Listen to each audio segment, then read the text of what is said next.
When Ritvik and I first found out that a new Hyundai Elantra was coming soon, I could see the lust for comfort and luxury in his eyes. Let's ask Hyundai for an Elantra, dude. I want to drive it back home. Why will Hyundai give us a car though, yaar? We'll tell them we are from Top Gear. And so we reached Chennai Hyundai manufacturing plant, told them we were from Top Gear, doing an experiment, and got this car. But there was one problem. Ritvik himself. No, this was my idea. You think, don't be so difficult. Come on, man. You can drive later. Give me the keys. No. I can't be putting up with this every single time, dude. Good afternoon, Jeremy. Sir, good afternoon. Good afternoon. I'm good. Thank you. Thank you. How's the experiment going? Sir, can we just have one more car?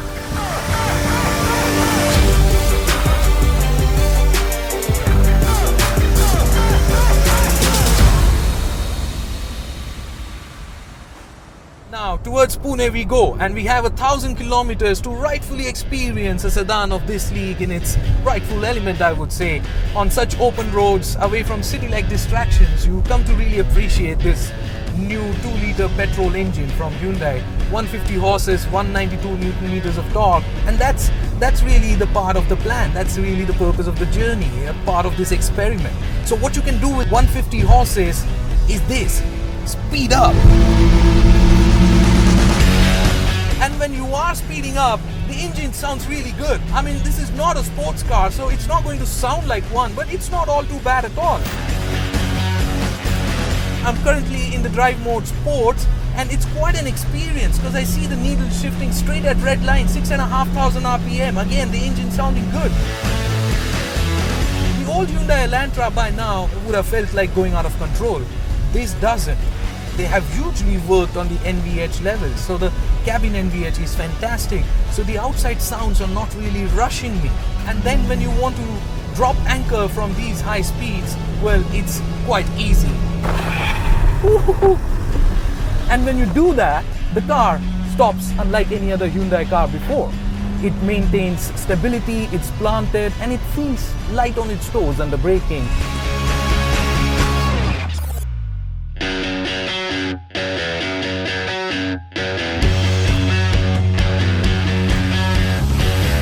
Alright then, we have pulled over to shift our attention to different aspects of this car, namely the interiors. It's very different to the earlier Elantra. It's not beige in color, and it's not the waterfall dash that stood out straight in your face, which is, I believe, nicer.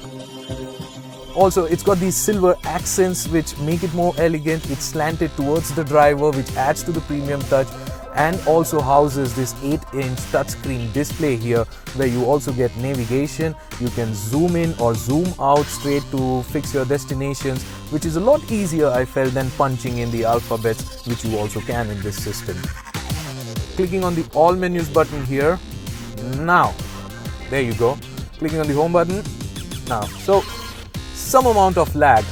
Nothing that will really get in your way of enjoying this display screen, but if you're used to your expensive smartphones, that is something that you will still mind. Apart from that, you get 2-zone climate control, so your co-passenger can have different temperature settings.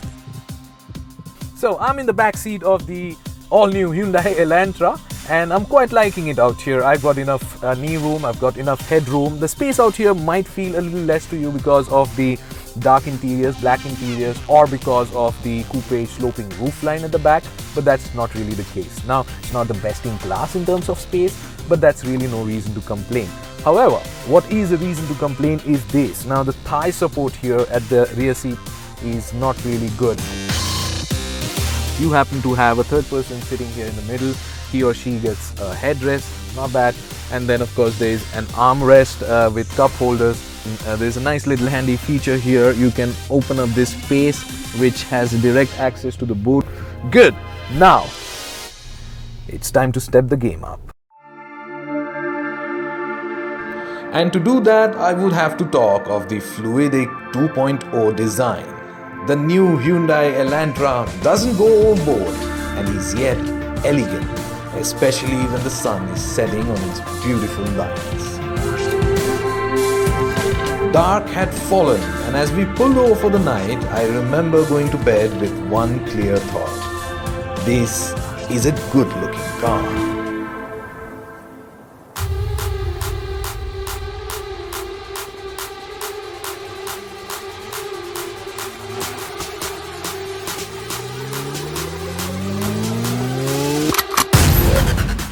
I want to drive the petrol. Like you want to carry 5 bags for 2 days? Yes. Because this is your idea. Yes.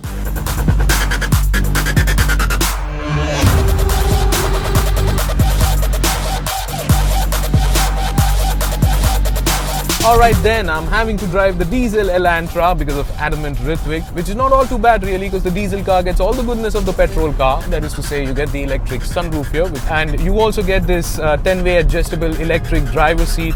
You have front 2 seats which are ventilated. The steering is adjustable for rake and reach. You also get all the driving modes that you get in petrol. Unlike the all-new aluminium 2-liter petrol engine, the diesel car does not get any new diesel engine. It's the 1.6-liter diesel engine as seen in the outgoing Elantra, 126 horses, 260 Newton meters of torque. But if you think that that's not good enough, here's a little perspective. The highest selling sedan in this segment, which is the D segment, is the Toyota Corolla Altis, and that just gets 88 horses. Now, both the engines, the petrol and the diesel, are mated to 6-speed automatic gearboxes. There's also the manual gearbox, but we are not going to talk of that because we are not driving that. And the torque converter gearbox in the petrol was really good, really fantastic, no complaints there. The drivability in the diesel car feels a little better here because of the low-end torque that is available and for the fact that the torque converter amplifies the feeling of torque. What I'm just realizing, by the way, with the overcast out here is that new Elantra does not get automatic wipers, which is quite a bummer for a car which is supposed to be very premium. I did speak of braking yesterday and it was all good. Now, yes, the brakes do a good job of getting the car stopped in time, but they do feel spongy. Hello? Yeah, Ritwik? Rohan, we need to stop. My car needs fuel. Petrol Elantra was going 500 kilometers to a tank of 50 liters, while my diesel was doing 700 kilometers to a tank. Not bad for the fact that our driving had been quite erratic.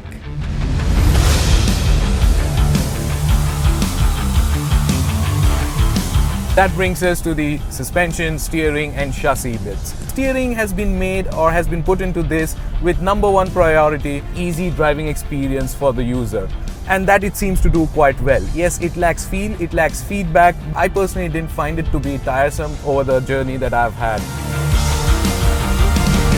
Now I suspect, and here I'm not sure, and yet I'm sure that the chassis is the same, although hugely worked upon, because the wheelbase is the same even though the car's gone longer or wider. Since the chassis has been so worked upon, this car handles a whole lot better than the old Hyundai Elantra. But that still doesn't mean you behave like a racer boy going hot into a corner. That's not really what this car is meant for.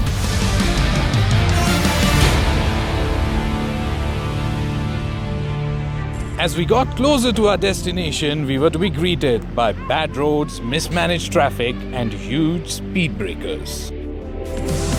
And even huge mountainous speed breakers like this, they don't really matter because the car's got enough 167mm of ground clearance, and over the entire journey now, I haven't managed to scrape the underbelly of the car even once. In such city traffic-like situations, we can actually shift our attention onto something else. Thank you. Onto things like music system. Now, well, the music system in this car is not bad. It's future strong, the system. That is to say that it comes already equipped with digital radio, which is something that's going to become a mandate in year 2017. The sound quality though, it didn't really blow me away. My favorite playlist is what I played, and my favorite song, Kabali, didn't really sound like it were hitting me out for a home run. But that's about it. The Elantra here comes with 6 airbags. There's ABS, EBD, ESP, and then it's always good to see a traction control button for those wet rainy days. It also comes with crash boxes at the front and at the back, which helps in keeping the repair costs low. So what I have particularly liked about this Elantra is the fact that the handling is, yes, hugely improved. It's become a lot more comfortable now, and that they're increasingly taking safety very seriously. Top-end diesel that I'm driving right now costs about 19.19 lakhs. The petrol one, which Ritvik has gotten lost with at the fuel station, that costs about 18 lakhs.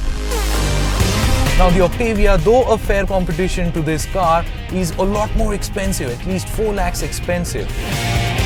Let's talk of the segment leader Toyota Altis. Now the petrol Altis, well, that's near about the same price as the petrol Elantra, but then it's an old car and misses out on a lot of features.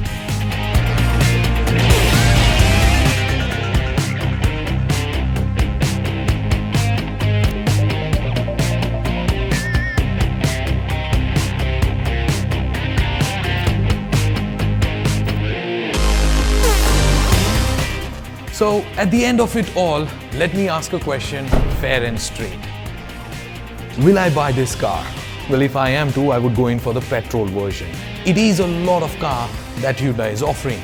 But if I wanted it even cheaper, well then I would go in for the SX automatic petrol variant, which costs just 15.8 lakhs, doesn't come with the ventilated air seats, which I didn't use in the journey, doesn't come with the electric seat adjustment, which I would have used only once in a journey like this, and it doesn't come with 6 airbags, but does get 2 airbags.